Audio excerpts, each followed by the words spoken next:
Hey everybody, it's Derek here. Thanks as always for stopping by. So lately I've been talking about some controversial books, which I think there's a place for that. I think we should be trying to challenge ourselves whenever we go to read. It's a very political act, as I've said before, reading.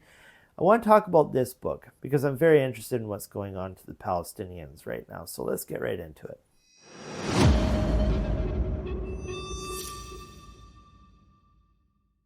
Okay, everybody. So today I want to talk about a book that comes at it from the other side.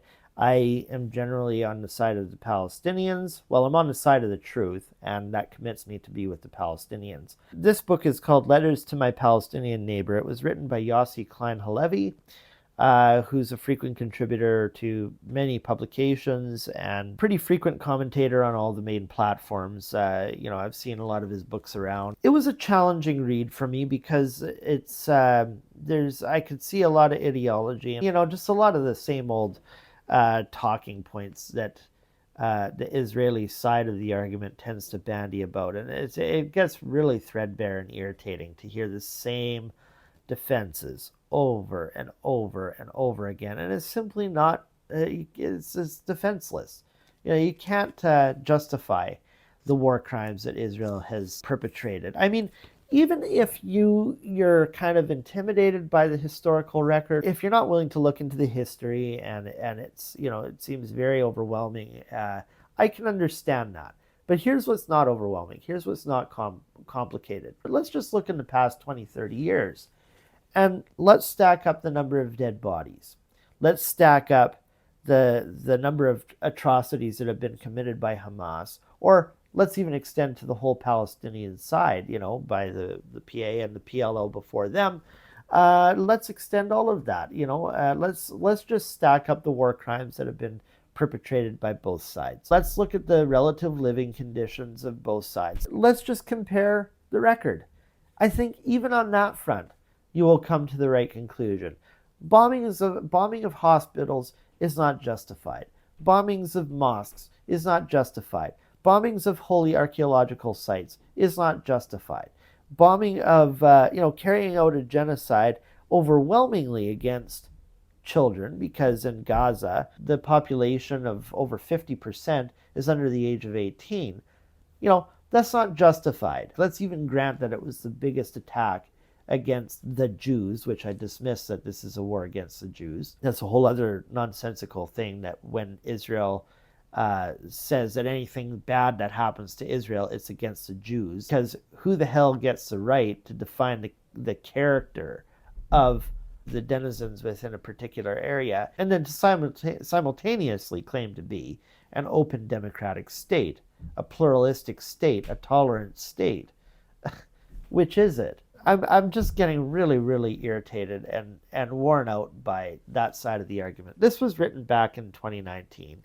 And so, yes, it was before October 7th of 2023. What can I say about it? By the end of the book, I was convinced that he means well. I think he was being somewhat sincere. There's a lot of bullshit in here. A lot of stuff that you can dismiss out of hand, and some of it is kind of reaching for an argument. I think what I rolled my eyes at the most was when he said, he doesn't deny that there's an occupation. He does say that this does qualify as an occupation of Palestine. But he says that I find it anti-Semitic and very vexing about this whole conflict to say that, I don't have a right to exist anywhere, speaking as a Jew.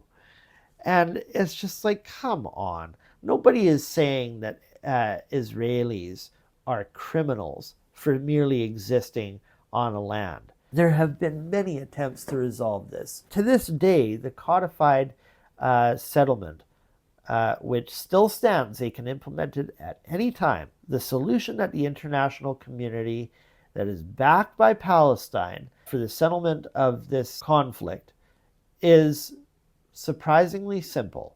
In a nutshell, it's move back to the pre-1967 lines.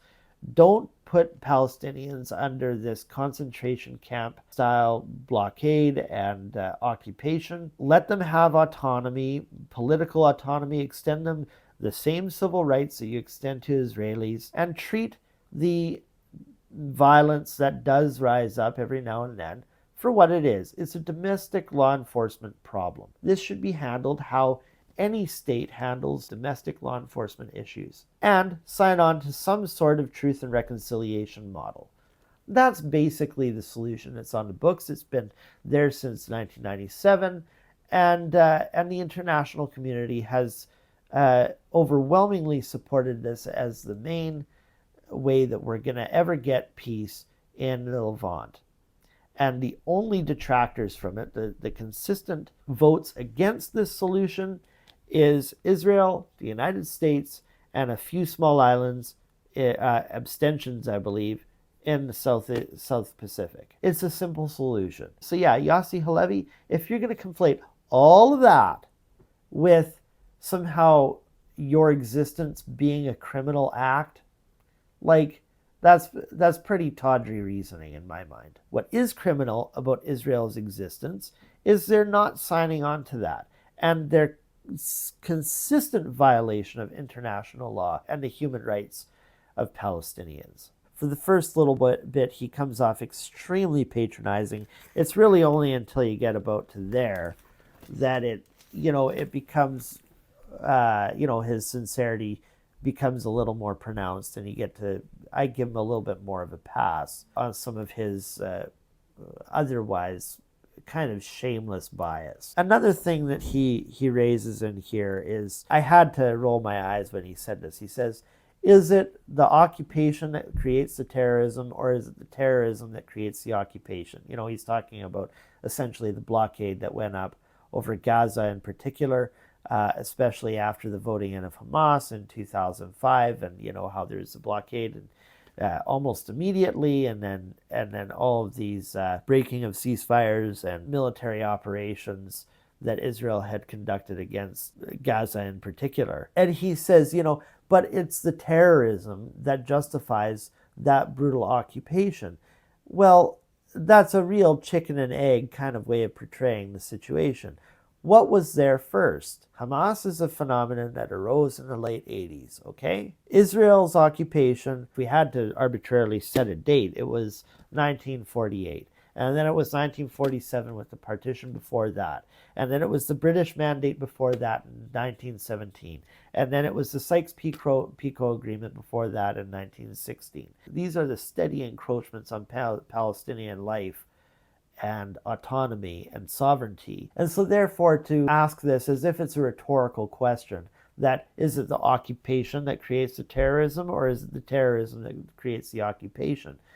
Like, from your side of the argument, you really want to convince me that Israel was just this benevolent force in the Levant prior to all of this terrorism, and so they had to steadily encroach on the lands and implement a really aggressive apartheid system, build all these separate roads for Arabs and separate roads for Israelis, and building the walls and the surveillance state, the constant bombardment and blitzkrieg and demolition of civilian infrastructure and all the rest of it. If you had just been more reasonable, there would be no need for all of this surveillance and oppression.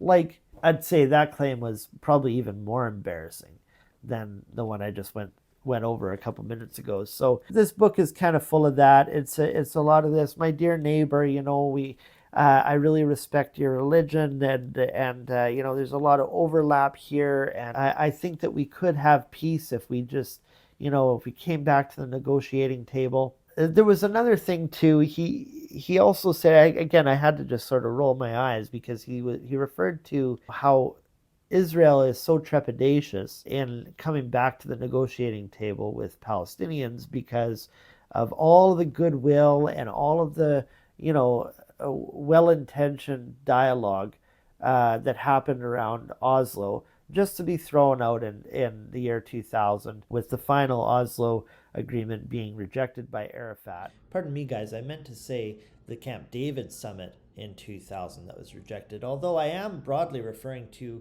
all of the negotiations during the Clinton era. I mean, the Oslo agreements were intensely anti-Palestinian. He says, every time we pour our hearts out and try to be a benevolent negotiating partner in this, we get slapped in the face.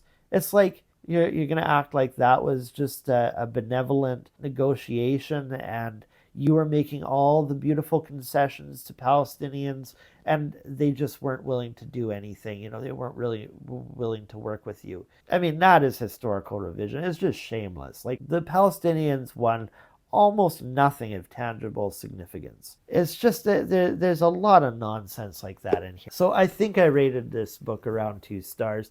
I think that you should read it anyways because, as I've said in other books that were difficult, like Grave Error by Chris Champion and Tom Flanagan, the truth fears no inquiry. I did not feel very seriously moved from my original position. I guess the only positive thing that I could say about this book is that it did expose me to some of the more identitarian sentiments with Israel that many Jews have. There are certain things about Israel's existence and the Jewish, affiliation with that land historically, but also just in the context of modern Israel. I can understand that in a very narrow sense. I can sympathize with it to some degree. If Zionism really was just, you live in your territories, this is the line, let's respect each other, let's grant each other the same rights and respect each other's existence. Yeah, I can understand some of this nationalism that is quite prevalent throughout the Jewish community and say that that's valid, that's legitimate. But I mean, heaven's sakes, that isn't the reality of Israel today. And it never really was. They wanted the land for themselves. The Palestinians are nothing but a bloody nuisance to them. And if they could just fall off the face of the planet, that would be just about the best thing for Israelis at this point. That's what they want.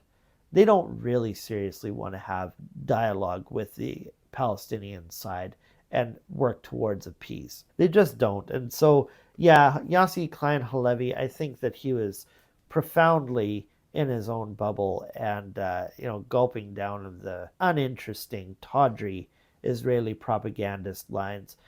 So on that point, I'll leave her there.